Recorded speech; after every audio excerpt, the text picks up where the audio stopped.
पिछले वीडियो में हमने सभी अंतःस्रावी ग्रंथियों के नाम पढ़ लिए थे।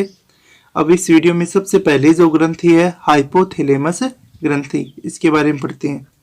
हाइपोथैलेमस ग्रंथि यह अग्र मस्तिष्क में स्थित होती है। हाइपोथैलेमस ग्रंथि है, ये अग्र मस्तिष्क के अंदर पाई जाती है। यह डायसोल गुहा का निर्माण करती है। इसमें धूसर द्रव भरा रहता है। तो मस्तिष्क की हमने जब संरचना पढ़ी थी तब हमने पढ़ा था कि इसमें बाहर की ओर श्वेत द्रव और अंदर की ओर धूसर द्रव है वो पाया जाता है। तो हाइपोथैलेमस है, हाइपोथैलेमस के अंदर एक डायसोल गुहा का निर्माण होता है और इस डायसोल गुहा के अंदर जो मस्तिष्क का धूसर द्रव है वह उपस्थित होता है। ठीक है, तो इसमें धूसर द्रव उपस्थित भरा रहता है जिसे हाइपोथैलेमस केंद्रक कहते हैं। धूसर द्रव का क्षेत्र मोचक हार्मोन का संश्लेषण करता है, यानी हाइपोथैलेमस है इसके द्वारा एक मोचक हार्मोन है, यह मोचक हार्मोन स्रावित किया जाता है। तो हाइपोथैलेमस के द्वारा एक तो कौन सा हार्मोन स्रावित होता है? मोचक हार्मोन। ठीक है, पीयूष ग्रंथि इनफंडिबुलम द्वारा हाइपोथैलेमस से जुड़ी रहती है। मस्तिष्क में एक संरचना पाई जाती है इनफंडिबुलम, तो इस इनफंडिबुलम के द्वारा हाइपोथैलेमस से पीयूष ग्रंथि है वह जुड़ी रहती है। इसकी वाहिकाओं द्वारा निरोधी हार्मोन का संश्लेषण होता है और जो इनफंडिबुलम है इसकी वाहिकाओं के द्वारा जो निरोधी हार्मोन है यह स्रावित किया जाता है। तो हाइपोथैलेमस के द्वारा दो प्रकार के हार्मोन स्रावित हो गए, एक तो है मोचक हार्मोन और एक होता है निरोधी हार्मोन। अतः हाइपोथैलेमस में दो प्रकार के हार्मोन होते हैं, मोचक हार्मोन और निरोधी हार्मोन। हाइपोथैलेमस को अंतःस्रावी नियमन का कमांडर अथवा पीयूष ग्रंथि का नियंत्रक कहा जाता है। तो हाइपोथैलेमस है उसको अंतःस्रावी नियमन का कमांडर अथवा पीयूष ग्रंथि का नियंत्रक कहा जाता है। क्यों कहा जाता है वो समझ लो। पीयूष ग्रंथि है, यह ग्रंथि हमारे इस ग्रंथि को मास्टर ग्रंथि भी कहते हैं क्योंकि ये जो अन्य सभी ग्रंथियां हैं उनसे स्रावित होने वाले हार्मोनों पर नियंत्रण रखती है। लेकिन हाइपोथैलेमस ग्रंथि है, यह हाइपोथैलेमस ग्रंथि पीयूष ग्रंथि से स्रावित होने वाले हार्मोनों को नियंत्रण करती है। इसलिए हाइपोथैलेमस को पीयूष ग्रंथि का नियंत्रक कहा जाता है। अब हाइपोथैलेमस द्वारा स्रावित होने वाले हार्मोन तथा उनके कार्य देखो। हाइपोथैलेमस द्वारा कौन कौन से हार्मोन स्रावित होते हैं? सबसे पहला हार्मोन है GHRH। GHRH देखो दो प्रकार के नाम आएंगे, एक तो आएगा RH और एक आएगा IH। RH है इसको कहा जाता है मोचक हार्मोन और IH है इसको कहा जाता है निरोधी हार्मोन।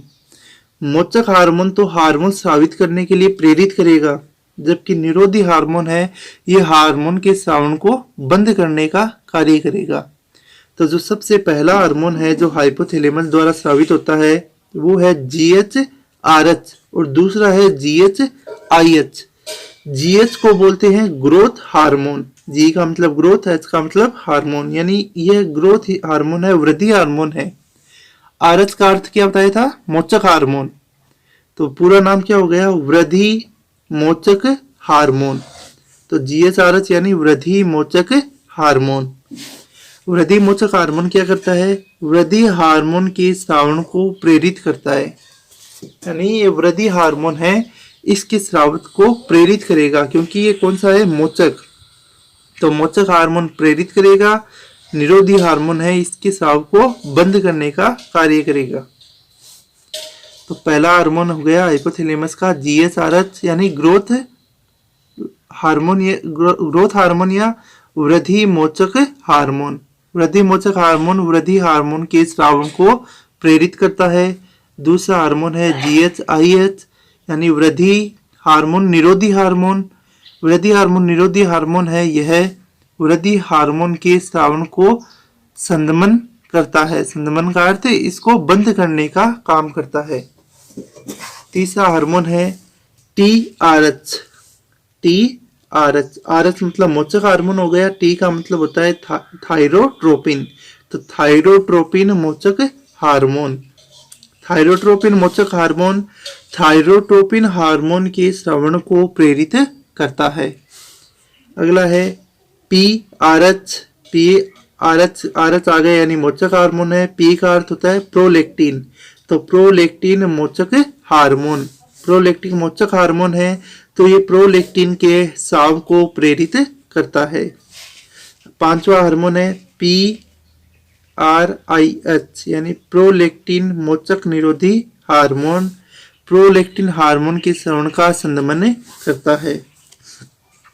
छठा हार्मोन है M S H R H. M S H का अर्थ होता है मेलेनोसाइट स्टिमुलेटिंग मोचक hormone, melanocyte stimulating hormone R H यानी मोचक हार्मोन, तो ये मोचक हार्मोन है, तो ये एम एस एच यानी मेलेनोसाइट स्टिमुलेटिंग हार्मोन है उसको प्रेरित करेगा। ऐसे ही अगला हार्मोन है M S H I H यानी जो मेलेनोसाइट स्टिमुलेटिंग निरोधी हार्मोन है, यह एमएसएच के स्राव का संदमन करेगा। ठीक है, अगला है सी आर एच। सी को बोलते हैं कार्टियोट्रोपिन, आर एच हो गया मोचक हार्मोन यानी कार्टियोट्रोपिन मोचक हार्मोन। तो कार्टियोट्रोपिक मोचक हार्मोन का कार्य होता है, यह कार्टियोट्रोपिन जो हार्मोन है उसको प्रेरित करता है। अगला हार्मोन है नौवा L H R H. L H को बोलते हैं ल्यूटिनाइजिंग, आर एच यानी मोचक हार्मोन, तो ल्यूटिनाइजिंग हार्मोन को प्रेरित करता है। 10वां है F S H R H. F S को बोलते हैं फॉलिकल स्टिमुलेटिंग हार्मोन, मोचक आर एच हो गया मोचक हार्मोन यानी फॉलिकल स्टिमुलेटिंग हार्मोन को प्रेरित करता है, ये इसका कार्य। ठीक है, तो आपको जो हाइपोथैलेमस के द्वारा स्रावित हार्मोन है इसको किस प्रकार याद करना है वो समझ लो। जिस हार्मोन के लास्ट में आर एच लिखा हुआ होगा, आर एच का अर्थ होगा मोचक हार्मोन। ठीक है, आर एच के आगे जिस हार्मोन का नाम होगा वो इस हार्मोन के स्राव को प्रेरित करने का कार्य करेगा। जैसे कि जी एच आर एच, जी एच का मतलब ग्रोथ हार्मोन, आर एच यानी मोचक हार्मोन, तो जी एच आर एच हार्मोन का कार्य क्या होता है, यह ग्रोथ हार्मोन को प्रेरित करने का कार्य करता है। ऐसे ही जहां पर आई एच लिखा आएगा इसका अर्थ होगा निरोधी हार्मोन, और निरोधी हार्मोन हार्मोन के बंद करने का या संदमन करने का कार्य करता है।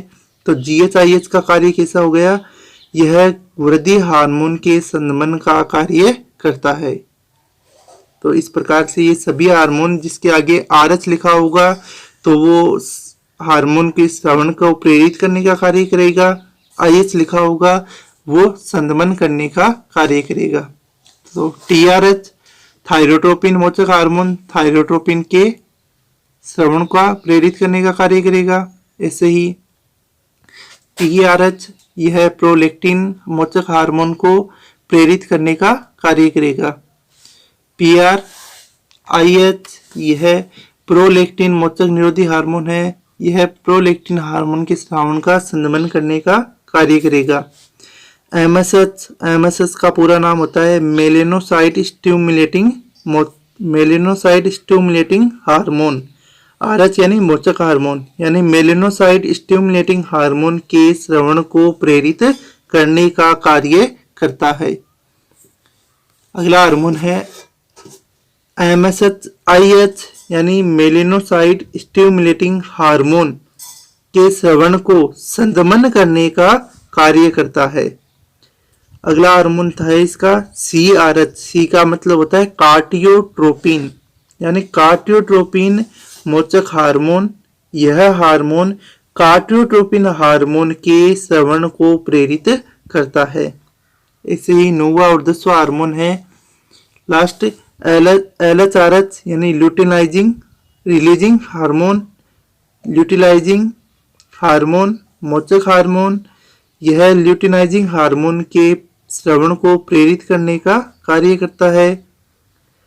फॉलिकल स्टिमुलेटिंग हार्मोन मोचक हार्मोन, यह फॉलिकल स्टिमुलेटिंग हार्मोन के स्रावण को प्रेरित करने का कार्य करता है। तो ये हाइपोथैलेमस द्वारा साबित होने वाले हार्मोन है। पहले इनको दो भागों में बांट दिया, मोचक और निरोधी। मोचक हार्मोन ये सभी पीयूष ग्रंथि द्वारा साबित होने वाले हार्मोन है जो इधर की तरफ लिखे हुए हैं। इन सभी हार्मोनों को श्रवण को प्रेरित और संदमन करने का कार्य करेंगे।